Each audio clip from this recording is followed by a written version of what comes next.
The Institute of Training is located at the foot of the Blue Mountain in a beautiful place called Groesvale.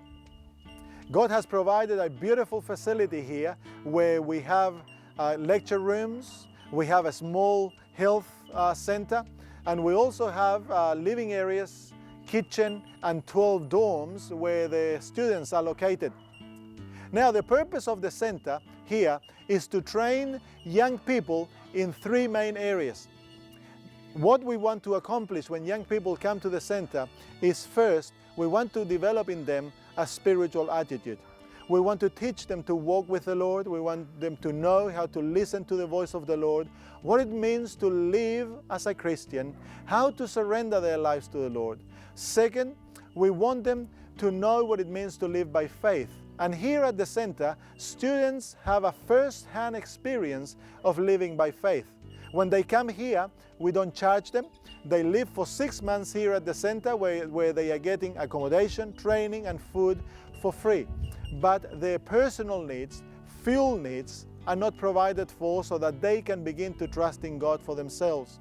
But every meal, every bit of water that they drink, the electricity, the gas they use, all they know, they have experienced that it is provided by God. As I have said before, we do not have a source of income. We do not have a budget to run the center, so that we depend on God. Every time there is a bill to pay, we need to pray. It's a call to pray.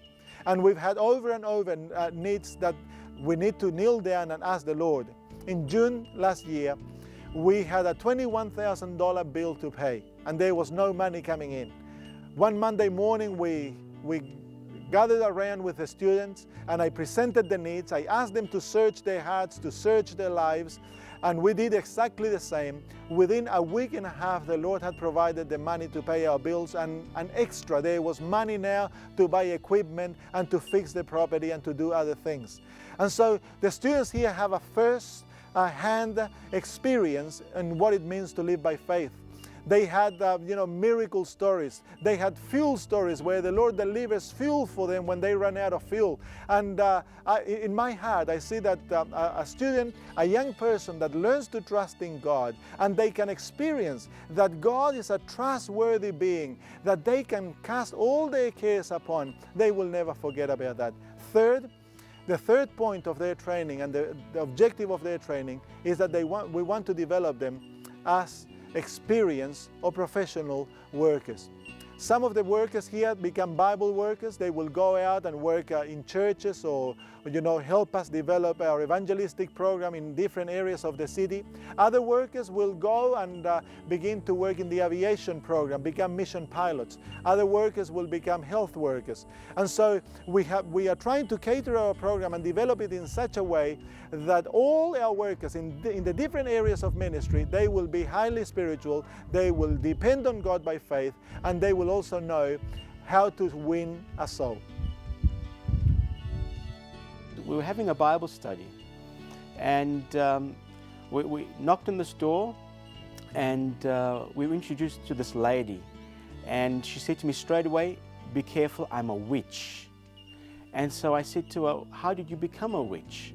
And she shared with me her story, how she's, from a young age, she had been looking for happiness, that she had been searching, and that she had been abused at a young age, and she had blamed God for this here. And so I said to her, "Have you found the happiness that you longed for, that you have been searching for?" Given that she was a witch and in the occult. And she shared with me, folks, that she was empty inside, that she was wretched inside. And I could relate that to my experience. I thought I was serving the Lord, but I was empty inside. I had a peace that I did not have a peace. And I could recognize where she was. The difference is I thought I was serving the Lord. And I shared with her my experience that our value does not come from the things of this world. Our value comes from the fact that we are sons and daughters of God. And as I shared this truth with this lady, she was overwhelmed. And I said to her that today, if you surrender your heart to the Lord, that He He can free you, firstly, from the devil's bondage of trying to find value, trying to find happiness in all the wrong places. And for all the many years, the very one that she was running from was the very one that she should have been running to. And so we had Bible studies with her. And it wasn't long after that when strange things started happening in her house. And we said to her, look, we are praying for you, but why are these strange occurrences happening? And we said to her, is there anything in your house that still belongs to the devil? And she said, yes. She still had her Ouija board. She still had 25 years worth of serving the devil as a witch. And the Lord impressed us to tell her that she needs to get rid of everything in her house that belonged to the devil. Because you see, the Lord has promised us that He will protect us. But when the devil comes to the house and the angels of the Lord are protecting folks, the devil says, I have a right to that house because there are things in that house that belong to me. And the angels of the Lord, they have to say, yes, that is the truth. And the devil has access. And so we encouraged her to burn, to throw out, to destroy her Ouija boards, everything that she had. Sitting outside the lecture room, in this lecture room the students spend a lot of hours. Most mornings from Monday to Friday are spent here. And the purpose of the lectures is to develop the knowledge of students, the theoretical knowledge of students have of Adventism. But let me share a little bit with you of the structure of the day that the students have. They start their day at 6 o'clock in the morning, and then they are encouraged to spend an hour and a half with the Lord in the morning in prayer and Bible study. Then they have breakfast. They have a healthy breakfast provided by our cook here.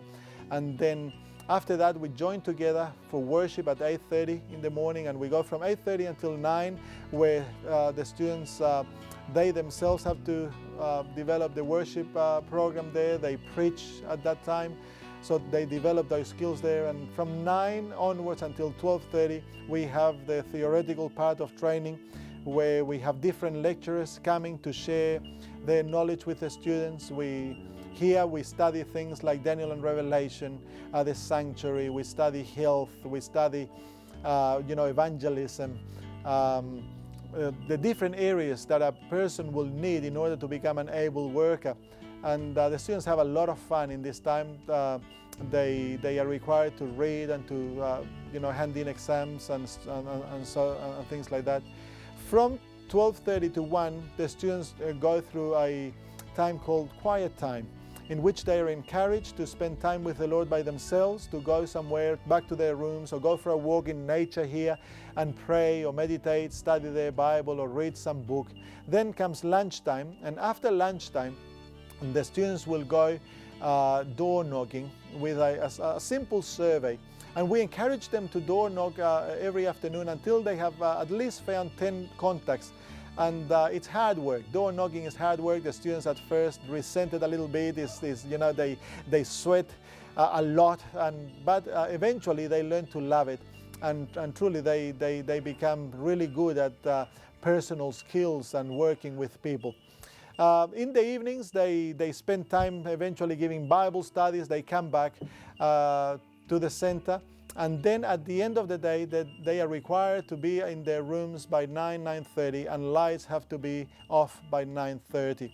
So the center here is a spiritual place. We are set right in the middle of the bush. Though we are close to Sydney, this is like as if we are far away from Sydney. But we are right in the middle of the bush. So here we don't have television, outside television. The students are discouraged to spend a lot of time on the internet, so that the student will have now a spiritual mind. They can spend time with the Lord. They can recreate their whole spirit and soul, and they can enter into a personal communion with Jesus Christ. And that is one of the main purposes of our training here. Hi, I'm the cook for Cannot Be Hidden Institute, and since I've been here I've seen heaps of miracles. I kind of thought miracles always happen somewhere else, but never to you. One that really stands out in my mind would be with the first lot of students. I'd spent my week's grocery allocation money and there was nothing left. And I was then told that the students would actually not be having lunch on campus that week. They'd actually be going off to another place to study and eat. And that they would need a packed lunch of sandwiches